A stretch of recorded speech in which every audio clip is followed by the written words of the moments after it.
Welcome to big bang. This is Satish. ఉత్తరాదిన మొదలైన అగ్నిపథ్ అగ్గి దక్షిణాదికి దావానంలా విస్తరించింది. అగ్నిపథ్ స్కీమ్ను రద్దు చేయాలంటూ 9 రాష్ట్రాల్లో నిరుద్యోగులు భగ్గుమన్నారు.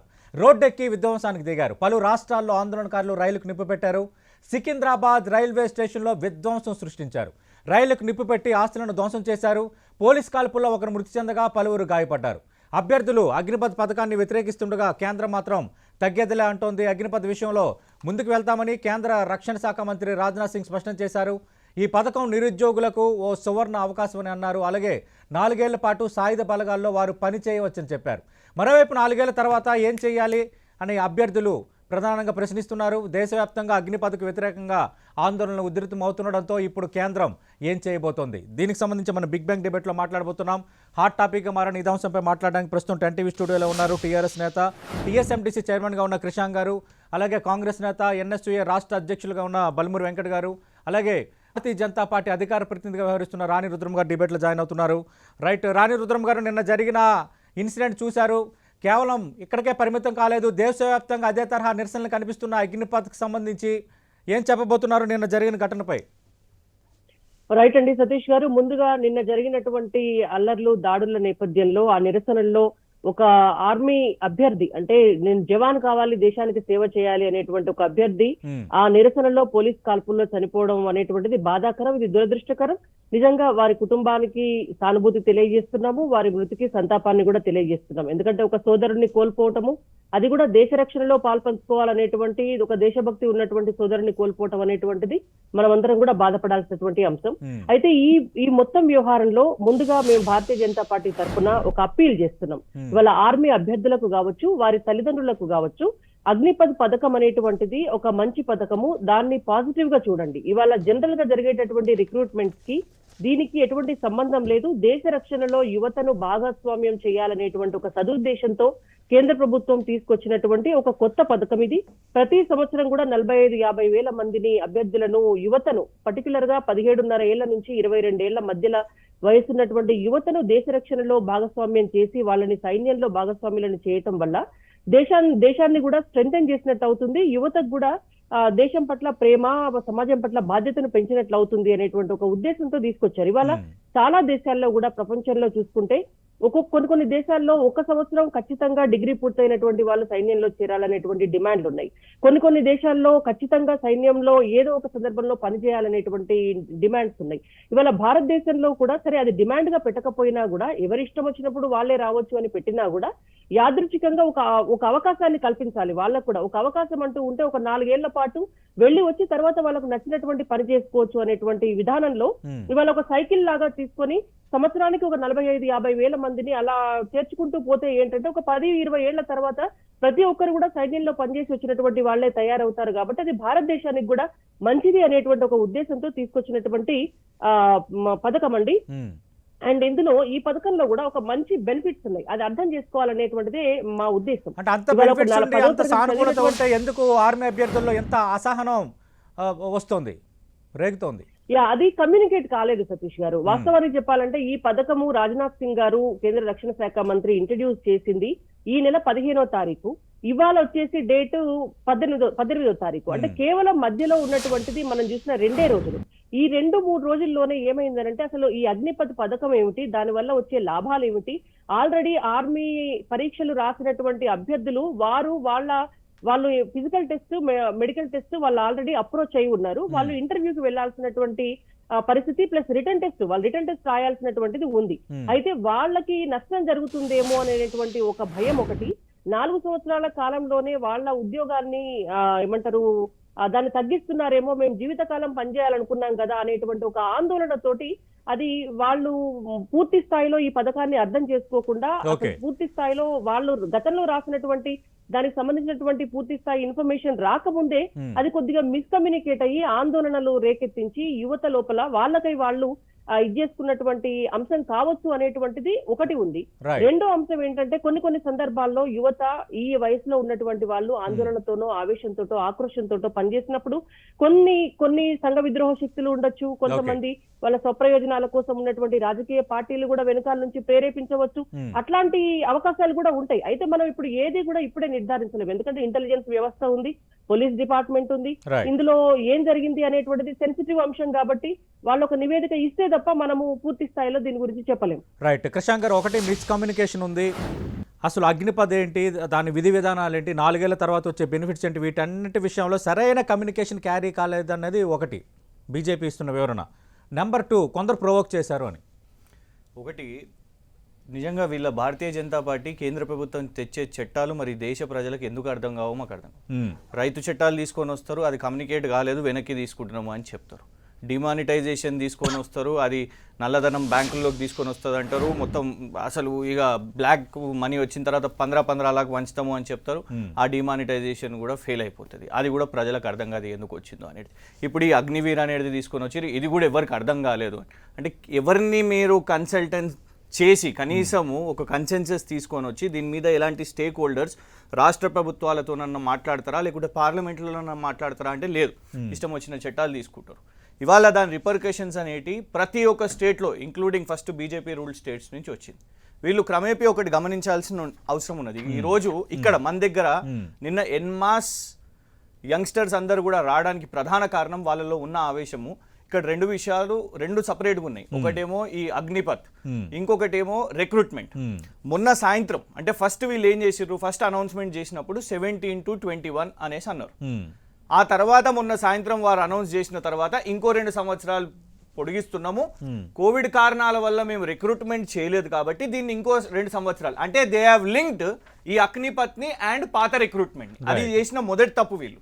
ఎందుకంటే పాత రిక్రూట్మెంట్ నోటిఫికేషన్ ఇది. ఈ పాత రిక్రూట్మెంట్ నోటిఫికేషన్ లో చాలా స్పష్టంగా కూడా మీకు ఏజెస్ అనేటివి ఉన్నాయి. ఎప్పటి నుంచో 17.5 నుంచి 23 వరకు ఉన్నది.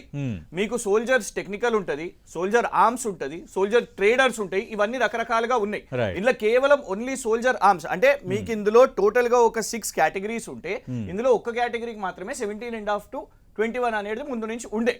సో ఇవాళ వీళ్ళు ఏదో మేము కొత్తగా తీసుకొని వచ్చినామని, కొత్తగా ఏం తీసుకొని వచ్చిండ్రు, ఈ అగ్నిపథ్ అనేది తీసుకొని వచ్చారు. నిన్న ఈ పిల్లలు ఎవరైతే 2 సంవత్సరాల నుంచి ఈ నోటిఫికేషన్ అంటే రిక్రూట్మెంట్ ప్రొసీజర్ స్టార్ట్ అయిన తర్వాత ఆల్రెడీ వాళ్ళకు ఫిజికల్ ఫిట్నెస్ అయిన తర్వాత ఆ రన్నింగ్లు అవన్నీ చేసిన ఫిజికల్ ఫిట్నెస్ తర్వాత రిటర్న్ ఎగ్జామ్ కావాలి. ఆ రిటర్న్ ఎగ్జామ్ కావాలి. ఈ రిటర్న్ ఎగ్జామ్ కోసం వాళ్ళు ఇక్కడికి వచ్చేసరికి మేము అగ్నిపథ్ చేస్తాం, మీ అగ్నివీర్ చేస్తాము, ఈ మళ్ళా కొత్తగా చెయ్యాలి అనేసరికి ఖచ్చితంగా యువతలో ఆవేశం ఉంటుంది. ఆ ఆవేశం నిన్న కనబడ్డది. ఇంకొకటి ఈ ఒప్పుకుంటుంది. ఇంకొకటి అగ్నిపథ్ మిస్కమ్యూనికేషన్ కాదండి, వాళ్ళు చెప్పాలి, వాళ్ళు బాధ్యతని ఒప్పుకోవాల్సిన అవసరం ఉన్నది, దీన్ని రోల్ బ్యాక్ చేయాలి. ఎందుకు అంటే ఈ అగ్నిపథ్ వాళ్ళు ఏమంటారు, 4 సంవత్సరాల తర్వాత మళ్ళా వీళ్ళకు బ్రహ్మాండంగా వస్తాయి ఆపర్చునిటీస్. ఈ 17 to, ఎందుకంటే మేము విద్యార్థులుగా చెప్తున్నాం, మేము ఈ 17 to 23 ఏదైతున్నదో క్రూషియల్ ఎడ్యుకేషన్ పీరియడ్ ఇది. మీకు అప్పటికి 17 కి ఎవరికి డిగ్రీ కంప్లీట్ కాదు, గ్రాడ్యుయేషన్ రాదు. అంటే 17 కి వాళ్ళు అక్కడికి వచ్చి ఈ 4 years అగ్నిపథ్ లో చేసిన తర్వాత కాంట్రాక్ట్ జాబ్ చేసిన తర్వాత, ఆర్మీలో కాంట్రాక్ట్ చేసిన ఘనత వీళ్ళది. కాంట్రాక్ట్ జాబ్ చేసిన తర్వాత బయటికి వచ్చేస్తే వాళ్ళకి ఎలాంటి గ్రాడ్యుయేషన్ ఉండదు. 75% వాళ్ళకి ఏం ఉద్యోగాలు వస్తాయి మీరు గమనించండి. చాలా మంది ఆర్మీ వాళ్ళు సీనియర్ ఆఫీసర్స్ కూడా బయటికి వచ్చిన తర్వాత సెక్యూరిటీ సర్వీసెస్ చేస్తుంటారు. అంటే వీళ్ళందరూ సెక్యూరిటీ గార్డులు, వాచ్మెన్లు కావాలన్నా వితౌట్ డిగ్రీ. ఇవాళ గమనించాల్సిన అవసరం లేదు. And there is a threat. మీరు 4 years కాంబాట్ పరీక్షల వీళ్ళ ప్రాధాన్యత ఉంటుంది. ఇంకొకటి డిగ్రీ ఉండదు పోటీ పరీక్షలకు. ఏడికెళ్ళి రాస్తారు సతీష్ గారు? ఓ బేసిక్ డిగ్రీ కదా. ఇవాళ మీరు గ్రూప్ 2 చూడండి, గ్రూప్ 1 చూడండి, ఏ పోటీ పరీక్షలైనా చూడండి. అంటే ఇగ్నోతో ప్లాన్ చేస్తున్నారు, ఒక అకాడమిక్ ప్రోగ్రామ్, ఒక అకాడమిక్ డిగ్రీ కూడా ఇస్తారని రాజ్నాథ్ సింగ్ అన్నారు మొన్న. ఇప్పుడు ఆ ప్లానింగ్ లోనే ఉన్నారు వాళ్ళు. ఇంకా ఎగ్జిక్యూషన్ కంటే ముందు why did you announce this? ఇది అనౌన్స్ ఎందుకు చేశారు మీరు, ఏది ప్రిపరేషన్ లేకుండా? అండ్ ఇంకొకటి, ఎంతమంది అవుతారు ఇప్పుడు ఆ 75%? ఇంకోటి 75% తర్వాత బయటికి వెళ్ళిపోయిన తర్వాత ఇంకేం చేస్తారండి? ద మేజర్ చంక్ వాళ్ళకు పెన్షన్స్ ఉన్నాయంట. అండ్ ఇంకొకటి, మీరు మీ పాలసీనే ఇవాళ కాంట్రడిక్ట్ చేస్తున్నారు. 1 rank 1 pension, 1 rank 1 pension అని నరేంద్ర మోదీ గారు ప్రచారం చేస్తారు. ఇక్కడ వీళ్ళకు ర్యాంకు లేదు, వీళ్ళకు పెన్షన్ లేదు, అంటే ఐడెంటిటీ లేదు, గుర్తింపు లేదు. ఈ 4 సంవత్సరాల కోసం ఎందుకు వస్తారు గమనించాల్సిన అవసరం ఉన్నది. ఇంకోటి చాలా చేసింది తప్పు, దేశవ్యాప్తంగా జరుగుతున్నది, ఎన్మాస్ యువత జరుగుతున్నది. తలతిక్క మాటలు ఎందుకండి? భారతీయ జనతా పార్టీ రాష్ట్ర అధ్యక్షుడు ఇందులో పలానా పార్టీ వాళ్ళు ఉన్నారు, పలానా పార్టీ వాళ్ళు ఉన్నారు. మీకు బాధ్యత గల యువరన్ ఎంపీ, ఒక స్టేట్ ప్రెసిడెంట్, యువత రోడ్డు మీద అక్కడ ఉండి దేశవ్యాప్తంగా నిరసనలు తెలుపుతుంటే మీరు శాంతి భద్రతలను కాపాడే విధంగా అది మిటిగేట్ కావాలి. మీరు వాళ్ళని కోరాలి, తగ్గండి అని కోరాలి. ఇంకా రెచ్చగొడితే మేము ఏమంటున్నామంటే మీకు వాళ్ళు ఏదైనా పార్టీ వాళ్ళు అనిపిస్తే అక్కడికి వెళ్ళండి. మీ భారతీయ జనతా పార్టీ రాష్ట్ర నాయకులు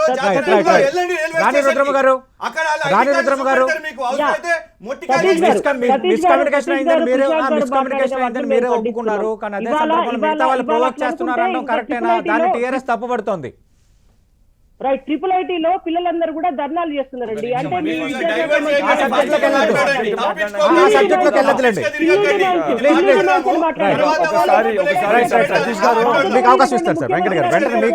బాధ్యత కలిగినటువంటి విద్యాశాఖ మంత్రి గారు ఎందుకో ట్రిపుల్ ఐటీ దగ్గరికి పోలేదు?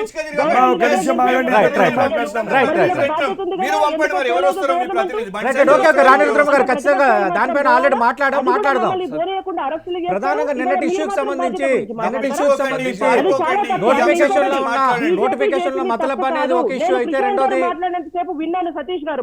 నేను మిమ్మల్ని అడుగుతున్నా ఎవరో ప్రొవోక్ చేశారని ఆ విధంగా మాట్లాడడం కరెక్ట్ కాదని టీఆర్ఎస్ అంటుంది. నేను కృషాంక్ గారు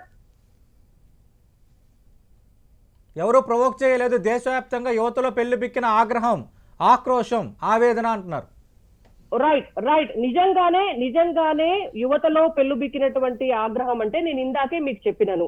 అండ్ ఇంకొకటి కూడా మీకు చెప్పదలుచుకున్నాను. ఇవాళ నిజంగానే ఉద్యోగాల విషయంలో యువత అట్లా విధ్వంసాలు చేయదలుచుకుంటే ఈ తెలంగాణలో 7 సంవత్సరాలు నోటిఫికేషన్లు రాకపోతే 700 సార్లు మరి తెలంగాణ యువత విధ్వంసాలు చేసేవాళ్ళు. చేసిండ్రా? చేయలేదు కదా.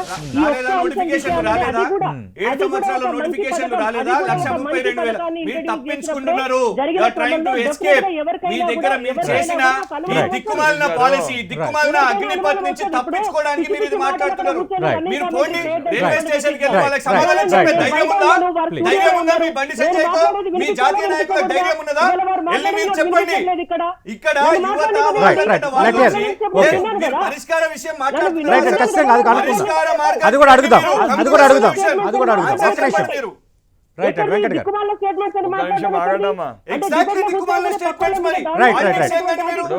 ఈ పార్టీ వాళ్ళు రాజకీయాలు చేస్తున్నారు, మీరు అదే మాట్లాడుతున్నారు.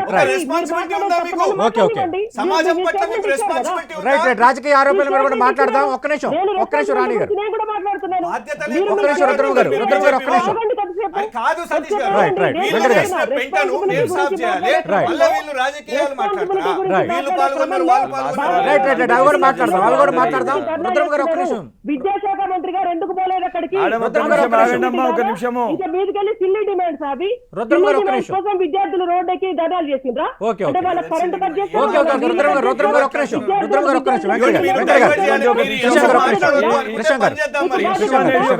వాళ్ళు చెప్తుంది 2 కోణాలు. ఇది 2 కోణాలు ఆలోచించాల్సిన అవసరం ఉంది. మొదటిది ఆర్మీలో చేరడం అనేది బాధ్యత ఇవ్వాలి. ఉద్యోగ అవకాశాల కోసం ఆర్మీ ఒకదాన్ని ఒక ఎంప్లాయ్మెంట్ లెక్క చూపించొద్దు. ఆర్మీలో చేరే ప్రతి వ్యక్తిని అది ఉద్యోగ అవకాశం లెక్క చూపిస్తే దాన్ని దేశ భద్రత. ఎందుకంటే ఒక నిమిషం మీరు మాట్లాడేటప్పుడు మేము మాట్లాడే చెప్పేది వినండి, ఒకసారి చెప్పేది వినండి.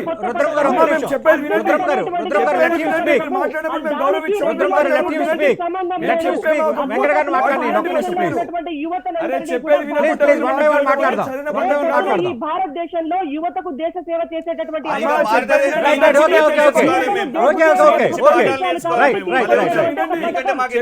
మీరు వివరణ ఇచ్చారు. ఒక్క నిమిషం వెంకట గారిని మాట్లాడేయండి. రుద్రం గారు ఒక్క నిమిషం. చాలా సెన్సిటివ్ మ్యాటర్ ఇది. అటు క్యాండిడేట్స్ కూడా మనం ఒక బలమైన మెసేజ్ పంపించాల్సిన అవసరం ఉంది. ఒక్క నిమిషం వెంకట గారు. సతీష్ గారు, ఎన్నో దేశాలలో ఈ రోజు రష్యా యుక్రెయిన్ పైన యుద్ధానికి పోతే రష్యా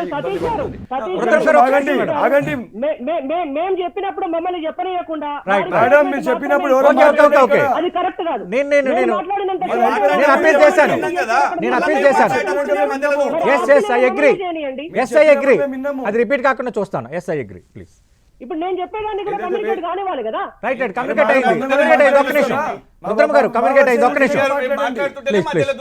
ప్లీజ్ ఒక్క నిమిషం వెంకట గారు మాట్లాడండి. ఏదైతే ఇప్పుడు రష్యాలో కూడా ఇదే పద్ధతి, యుఎస్ లో కూడా ఇదే పద్ధతి ఇంప్లిమెంట్ చేస్తే వాళ్ళు చిన్న చిన్న దేశాలపైన యుద్ధానికి పోయినప్పుడు వెనుదిరిగిన పరిస్థితులు మనం చూసినాము.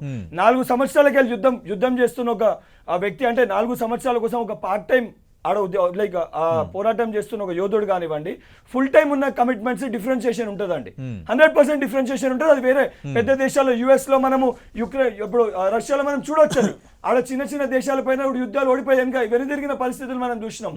అదే విధంగా ఇక్కడ ఉన్న 2 అంశాలు, ఒకటి ఈ రోజు అగ్నిపథ్ అని చెప్పి బీజేపీ పార్టీ వాళ్ళు దీన్ని డైవర్ట్ చేయడం జరిగింది. ఇది ఎస్పెషల్ గా మార్చ్ 2021 మార్చ్ 5th రోజు ఆర్మీ రిక్రూట్మెంట్ ఎగ్జామ్ ఏదైతే మార్చ్ 5th నుంచి మార్చ్ 24th మధ్యలో దాదాపు లక్షల మంది ఇది అప్లై చేసుకొని running test and medical test and physical test 2 కూడా పాస్ అయినరు. పాస్ అయిన తర్వాత విత్ ఇన్ 45 days వాళ్ళకి ఎగ్జామ్ కండక్ట్ చేసి వాళ్ళని రిక్రూట్మెంట్ చేయాల్సిన ఒక పరిస్థితి ఉంటుంది. అంటే ప్రొసీజర్, కానీ దాన్ని పోస్ట్ పోన్ చేసి ఫస్ట్ టైం పోస్ట్ పోన్ చేశారు. తర్వాత 3 నెలలు కోవిడ్ కారణం చూసి పోస్ట్ పోన్ చేశారు.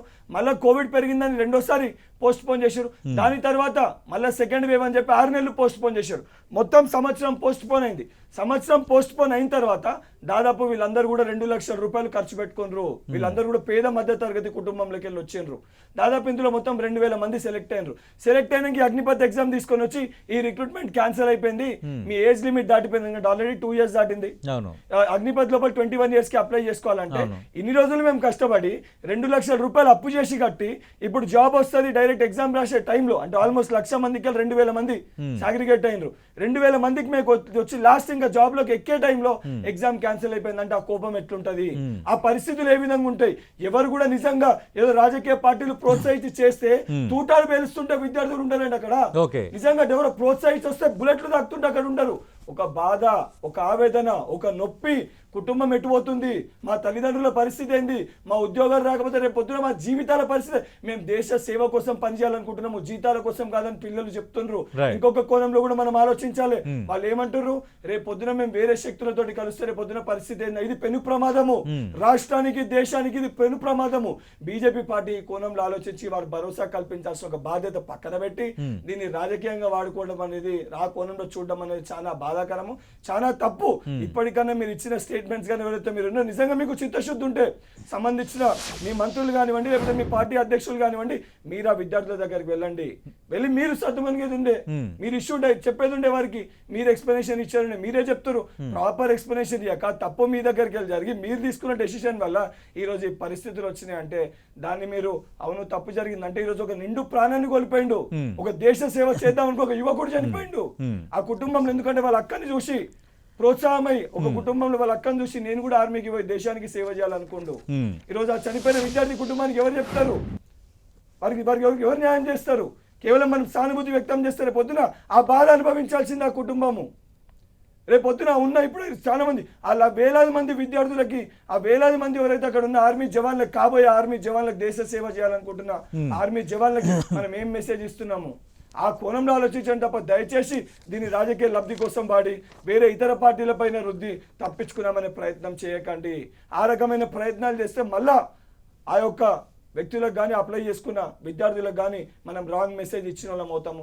రేపు పొద్దున మళ్ళీ పెను ప్రమాదానికి దారితీస్తుంది.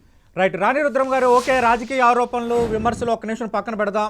మీరు ఇచ్చిన నోటిఫికేషన్ ఆర్మీ రిక్రూట్మెంట్కి సంబంధించి, దీనికి సంబంధించి ఆల్రెడీ ఫిట్నెస్ టెస్ట్ అన్నీ అయిపోయింది. అందులో కొందరు అభ్యర్థులు వడపోత తర్వాత కొందరు అభ్యర్థులు సెలెక్ట్ అయ్యారు.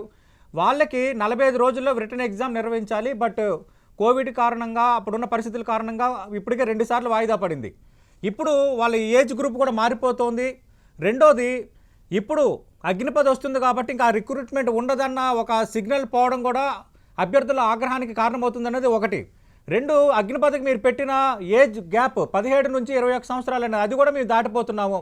అంటే గత 2 సంవత్సరాలుగా మీ ఫిట్నెస్ టెస్ట్ అవన్నీ పాస్ అయ్యి రిక్రూట్మెంట్ సంబంధించి రిటర్న్ టెస్ట్ కోసం మేము వెయిట్ చేస్తున్నప్పుడు ఇప్పుడు సడన్గా ఏజ్ సంబంధించి, ఏజ్ రిలాక్సేషన్ సంబంధించి కొంత నిబంధనలు తెచ్చి పాత రిక్రూట్మెంట్ ఉండదని చెప్పడం ఖచ్చితంగా అభ్యర్థుల ఆగ్రహానికి కారణం అవుదా? గత 2 సంవత్సరాలుగా వాళ్ళు ఖచ్చితంగా ప్రిపేర్ అయి ఉంటారు. చాలామంది హైదరాబాద్, అశోక్ నగర్ లాంటి ప్రాంతాలకు వచ్చి ప్రిపరేషన్ అవుతూ రూముల్లో ఉంటూ లక్షలు ఖర్చు పెట్టుకుంటూ ఖచ్చితంగా వాళ్ళకి ఆ పెయిన్ ఉండడం సహజం కదా. దీన్ని ఎందుకు ఈ సెన్సిటివ్ మ్యాటర్ ఎంత ఈజీగా డీల్ చేయాలనుకున్నారు? నిజంగా ఈజీగా డీల్ చేయాలని ఎవరు అనుకోలేదండి. ఆర్మీలో జరిగేటటువంటి రెగ్యులర్ రిక్రూట్మెంట్ ప్రాసెస్ అంతా కూడా రెగ్యులర్ గా జరుగుతూనే ఉంది.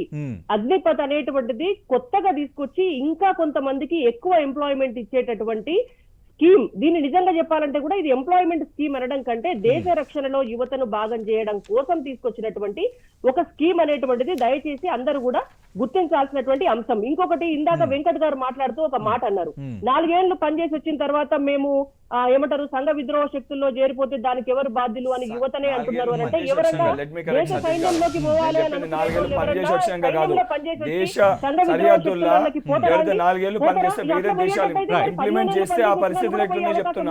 రష్యా ఇంప్లిమెంట్ చేస్తే ఏమైంది చెప్తున్నా, యుక్రెయిన్ పైన రష్యా యుద్ధం ఎందుకు గెలవలేదు, యుఎస్ తాలిబాన్ కి యుఎస్ సైనికులు పోతే సైనికులు పంపిస్తే ఏమని చెప్తున్నాను. చెప్పేది ఒకటి, దయచేసి రన్నింగ్ కామెంటరీ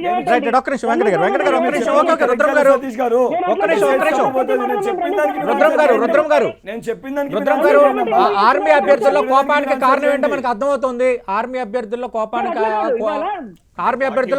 కారణం ఏంటో అర్థమవుతుంది. ఒకటే అగ్నిపథ్ నోటిఫికేషన్ సరైన రీతిలో చెప్పకపోవడం, మిస్కమ్యూనికేషన్ అనేది ఒకటైతే, రెండోది ఆల్రెడీ జరుగుతున్న ఆర్మీ రిక్రూట్మెంట్కి సంబంధించి త్వరలో రిటర్న్ ఎగ్జామ్ రాయబోతున్న వాళ్ళకి అవకాశం ఉంటుందా లేదనేది నెంబర్ 2. 3 ఏజ్ రిలాక్సేషన్ సంబంధించి 21 సంవత్సరాలు మాకు దాటిపోయాయి కాబట్టి ఇప్పుడు ఏం చేయాలనేది నెంబర్ 3. నెంబర్ 4, 4 ఏళ్ల తర్వాత ఖచ్చితంగా వాళ్ళకి అవకాశాలు ఉంటాయని మీరు చెప్తున్నా, 4 ఏళ్ల తర్వాత మాకు ఏ అవకాశాలు ఉంటాయన్న ఒక భరోసా వాళ్ళకి లేకపోవడం. నెంబర్ 5, ఈ ఆర్మీ రిక్రూట్మెంట్కి సంబంధించి ఎవరైతే ఎగ్జామ్స్ రాశారో, మేము ఒక ఆర్మీలో సెలెక్ట్ అయిన తర్వాత జీవితాంతమో లేదంటే ఒక సర్టెన్ పీరియడ్ లిమిటెడ్గా ఇప్పటివరకు ఉన్న ప్యాటర్న్స్ ప్రకారం 12 ఏళ్ళు మినిమం ఉంది, 12 ఏళ్ళు మినిమం పనిచేసే జాబ్స్ కూడా ఉన్నాయి ఆర్మీలో. అలాగే మనం గతంలో చూసాం, అటు నేవీకి సంబంధించి ఎస్ఎస్సి అని ఒక ఉండేది, షార్ట్ సర్వీస్ కమిషన్ అని, ఒక 5 సంవత్సరాలు పనిచేసిన తర్వాత ఇంజనీరింగ్ కానీ టెక్నికల్ ఇలాంటి వాళ్ళు కావాలంటే కంటిన్యూ అవ్వచ్చు, లేదన్న తర్వాత వాళ్ళు విత్డ్రా అయ్యి వేరే జాబ్స్ చేసుకోవచ్చు. కానీ ఇప్పుడు ఇది కేవలం డైరెక్ట్గా ఆర్మీ, ఈ సాయుధ బలగాలు వీళ్ళు రేపొద్దున ఆర్మీలో పనిచేయాలని మీరు ఒక అగ్నిపథ్ అన్న పథకం తీసుకొచ్చిన తర్వాత ఆల్రెడీ ఆర్మీ రిక్రూట్మెంట్కి సంబంధించి దేశవ్యాప్తంగా ఒక ప్రొసీజర్ జరుగుతున్నప్పుడు, ఒక ఫిట్నెస్ టెస్ట్ అంతా కంప్లీట్ అయ్యి వాళ్ళు రిటర్న్ టెస్ట్ కోసం వెయిట్ చేస్తున్నప్పుడు దాన్ని ముందు అడ్రస్ చేయకుండా అగ్నిపథాన్ని మీరు తెర ముందుకు తేవడం అనేది మనకే కనిపిస్తుంది కదా కొంత కన్ఫ్యూజన్ ఉందని. రైట్, నాకు ఒక 2 minutes ఇవ్వండి దయచేసి, నేను క్లారిటీ ఇస్తా. ఇప్పుడు ఒకటే అండి, ఇవాళ ఇచ్చినటువంటి స్కీమ్ లో సంవత్సరానికి ఒక 45,000 మందిని తీసుకుంటామని చెప్పిండ్రు. వారికి నెలకు 40,000 రూపాయల గౌరవ వేతనం ఇస్తామని చెప్పిండ్రు. 3 సంవత్సరాల తర్వాత 57,000 రూపాయలు 4వ సంవత్సరం వాళ్ళకు వేతనం వస్తుంది.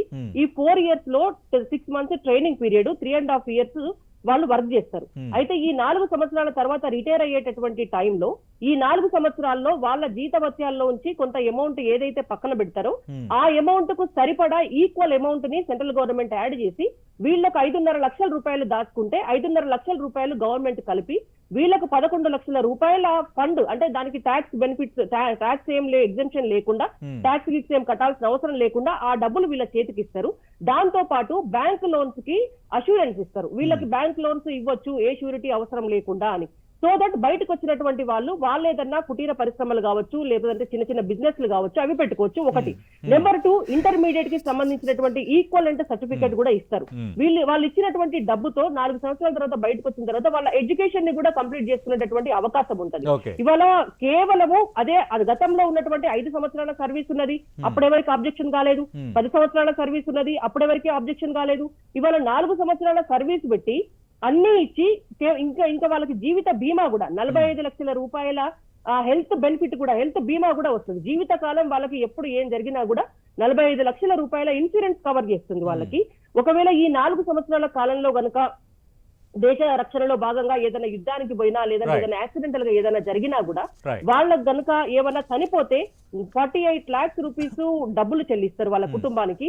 లేదు ఏదన్నా వాళ్ళకి అంగవైకల్యం లాంటిది వస్తే కొన్ని దాని పర్సంటేజ్ ని బట్టి 25 లక్షలు 15 లక్షలు ఇస్తారు. బయటకు వచ్చిన తర్వాత రెగ్యులర్ సిస్టమ్ లోకి వీళ్ళకి ఉన్న డిఫరెన్స్ ఏంటి అంటే కేవలం పెన్షన్ మాత్రం లేదు. అండ్ నేను ఇంకొకటి కూడా చెప్పదలుచుకున్నా, 25 ఏళ్ల కంటే లోపల ఉన్నటువంటి యువత బయటకు వచ్చి ఏం చేసుకోవాలో తెలవట్లేదు అని మాట్లాడితే మరి 30 ఏళ్లకు రిటైర్ అయి వస్తే అప్పుడు ఏం చేస్తారండి?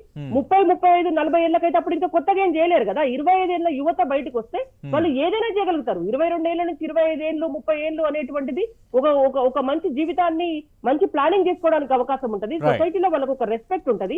ఇవాళ 17 ఏళ్ల నుంచి 20 ఏళ్ల వరకు ఉన్నటువంటి వాళ్ళకు చదువు మీదనే. ఓకే కృష్ణ గారు, మేము మొత్తం విన్నాం, అస్సలు సపోర్ట్ చేయలేదు, దయచేసి వారు వినాలి. ఫస్ట్ వీళ్ళ రిక్రూట్మెంట్ నోటిఫికేషన్, ఇప్పుడు ఈ నోటిఫికేషన్లో మీరు వాళ్ళ ఎడ్యుకేషనల్ క్వాలిఫికేషన్స్ గమనించండి. Only soldier, tradesmen, all arms, okay 8+8 standard, మిగతా అందరు కూడా 10+2 అంటే 12th అనుకుందాం. ఓకే, దీని తర్వాత ఇది రెగ్యులర్ రిక్రూట్మెంట్ అంటే ఒక 42 సంవత్సరాలు 47, మీకు జవాన్లది డిఫరెంట్ ర్యాంక్స్ ఉంటాయి, మళ్ళీ ఆఫీసర్స్ 55, 60 దాకా ఉంటాయి. ఆ క్రమంలో వీళ్ళకు మళ్ళీ ఒక లాంగ్ ఎడ్యుకేషన్ పీరియడ్ కూడా ఉంటుంది. మీరు ఒకసారి మా ఏఓసి సెంటర్ దిక్కు వస్తే ఎంసీఎంఈ ఇంకా రకరకాల ఎడ్యుకేషనల్ సెంటర్స్ ఉంటాయి వాటికి. కానీ ఈ 4 years వాళ్ళది. ఒకటి మీరు గమనించాలి, ఆర్మీకి పోతున్న వాళ్ళు వీళ్ళని particularly you're training them to kill. వాళ్ళ డ్యూటీ ఏంటిది? సరిహద్దుల్లో చంపడం, అంతే. They are experts of that. మీరు ఆ స్కిల్ నేర్పించిన తర్వాత 4 సంవత్సరాల తర్వాత మీరు వాళ్ళని బయటికి తెచ్చి ఆ స్కిల్ నేర్పించిన తర్వాత వాళ్ళని ఏం చేయమని అంటారు చెప్పండి? They are trained for combative skill of ఈ మిలిటరీ ఆపరేషన్స్. వాళ్ళని బయటికి వచ్చినాక పరిశ్రమ పెట్టుకోండి అనేసి అంటున్నారు. పరిశ్రమ పెట్టుకోవడానికి ట్రైనింగ్ ఎక్కడదండి? మళ్ళీ ఈ 4 సంవత్సరాలు అంటే 12th తర్వాతనో 10th తర్వాతనో ఆగిపోయిన వాళ్ళ స్టడీస్, మీకు దాని తర్వాత వాళ్ళకు పరిశ్రమ పెట్టుకునే స్టడీ ఎక్కడున్నది? ఓకే, అంటే ఉట్టిగానే వేగ్గా చెప్తున్నారు అని అనిపిస్తున్నది. మీరు కనీసం మన ఎడ్యుకేషనల్ పీరియడ్ ని గమనించాలి. ఈ 17 నుంచి 23 ఉన్న ఏదైతే డిగ్రీ ఎడ్యుకేషన్ ఉన్నదో దాన్ని వాళ్ళు మిస్ చేస్తూ, ఆ మిస్ చేసిన దాన్ని వీళ్ళు ఇవాళ ఏమని అంటున్నారు? వచ్చిన తర్వాత పరిశ్రమలు పెట్టుకోవచ్చు, ఆ 11 లక్షలు అనేటి. దయచేసి దీన్ని సోదరుడు కూడా చెప్పిండు, డబ్బులతోని బేరీ చేయకండి మీరు. మేము 10 లక్షలు ఇస్తున్నాం, 11 లక్షలు ఇస్తున్నాం అనేది. వాళ్ళు చాలా ప్యాషనేట్ గా ఉన్నారు. ఇవాళ వాళ్ళ బాధ ఏంటంటే సరిహద్దుల్లో మేము కొట్లాడాలని సిద్ధంగా ఉన్నాం, మా కేంద్ర ప్రభుత్వం మీద కొట్లాడుతున్నాం మేము. డైరెక్ట్ గా చెప్తున్నారు, రాజ్నాథ్ సింగ్ గారి పేరు తీసుకుంటున్నారు. సో మీరు దాన్ని డబ్బులతోని కంపేర్ చేస్తూ ఇంకా కూడా దాన్ని తక్కువ చేస్తున్నారు. దయచేసి ఈ అగ్నిపథ్ స్కీమ్ ని వెనక్కి తీసుకోండి. రైట్ వెంకట్ గారు, అంటే మొత్తం పథకాన్ని వెనక్కి తీసుకోమంటారా, లేదంటే కొన్ని మార్పులు సూచిస్తూ ఈ ఆర్మీ రిక్రూట్మెంట్ ఆల్రెడీ జరుగుతున్న ప్రొసీజర్ లో ఉన్న ఆర్మీ రిక్రూట్మెంట్ సంబంధించి ఒక క్లారిటీ ఏమంటారా? రెగ్యులర్ ఆర్మీకి సంబంధించి ఆ రిక్రూట్మెంట్ పైన క్లారిటీ స్పష్టత ఇచ్చి వాళ్ళని తక్షణమే వాళ్ళకి ఎగ్జామ్ కండక్ట్ చేయాల్సిన అవసరం ఉంది. అండ్ అదర్ సైడ్ లో రిలాక్సేషన్ వాళ్ళకి ఇవ్వాలి. ఇంకొకటి 2 ఆస్పెక్ట్స్ ఉన్నాయి. ఒకటి వాళ్ళు రేపు పొద్దున వచ్చి ఏం చేస్తారు అనేది. నేను ఫస్ట్ కెళ్ళి కూడా ఇంతకుముందు వారికి అదే చెప్పిన, వారు రాంగ్ కమ్యూనికేట్ అయినట్టుంది.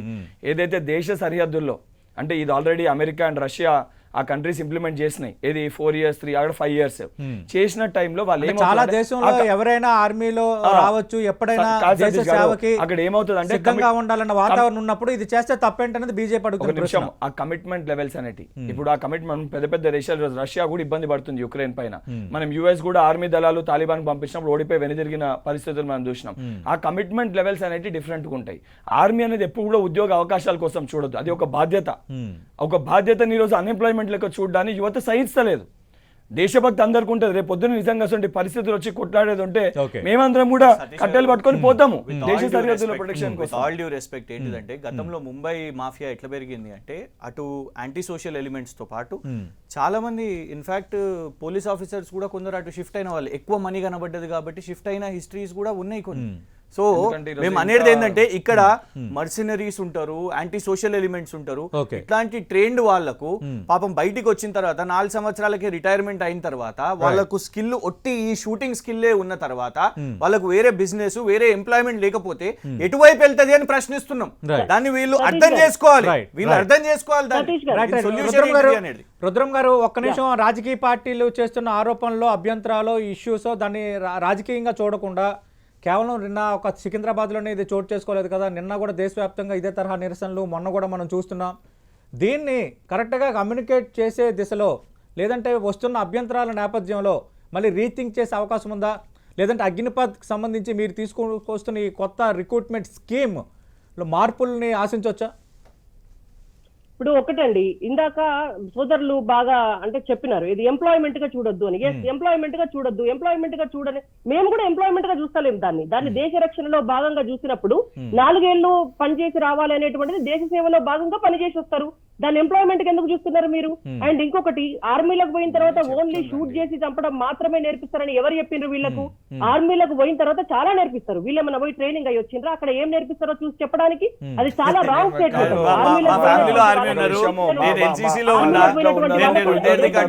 మీరు ఉట్టిగా సర్టిఫికేట్ ఇవ్వకండి రుద్రమ్మ గారు. నేను ఎన్సీసీ ఎయిర్ వింగ్ లో ఉన్నాను, మీరు ఎన్సీసీ వాళ్ళ మూసేసారు. ఎంప్లాయ్మెంట్ విషయంలో స్కిల్ డెవలప్మెంట్ విషయంలో గానీ ఏనాడు దృష్టి సారించని వాళ్ళు ఇవాళ వాటి గురించి మాట్లాడడం అనేటువంటిది హాస్యాస్పదం. ఒక ఆరోపణలు పక్కన పెడదాం. నేను మీకు అడుగుతున్నా రీథింక్ చేసే అవకాశం ఉందా? స్కిల్ డెవలప్మెంట్ చేసిస్తున్నారు దళిత బంధు స్కీమ్ కి 10 లక్షల రూపాయలు. సబ్జెక్ట్ లేకుండా దళిత బంధుని గిల్ల తీసుకొని వస్తారా? రుద్రం గారు దయచేసి మీరు దళిత బంధుని తీసుకొని వస్తారా? దయచేసి ఆ చర్చలోకి వెళ్ళొద్దు. అగ్నిపథ్ లో దళిత బంధు ఏం దయచేసి ఆ చర్చలోకి వెళ్ళదు. మీకు స్ట్రైట్ గా అడుగుతున్నా, దేశవ్యాప్తంగా యువతలో ఒక అసహనం కనిపిస్తున్న నేపథ్యంలో ఖచ్చితంగా అగ్నిపథపై రీథింక్ చేసే అవకాశం ఉందా? అగ్నిపథ్ పథకంపై రీథింక్ చేసే అవకాశం ఉందా? నాకు వినిపించలేదు సతీష్ గారు. అగ్నిపథ్ పథకంపై రీథింక్ చేసే అవకాశం ఉందా? స్కీమ్ పై అది కేంద్ర ప్రభుత్వం చూసుకుంటదండి. ఇవాళ ఏ అంశమైనా కూడా, ఏ ప్రభుత్వం అయినా కూడా పారదర్శకతతోటే ఉండాలి కూడా. అది భారతీయ జనతా పార్టీ ఎప్పుడు కూడా ఒకవేళ ప్రజల రెగ్యులర్ ఆర్మీ రిక్రూట్మెంట్ కూడా సైమల్టేనియస్ నడుస్తుందా? అగ్నిపథకి సైమల్టేనియస్ ఇక ఉండదా?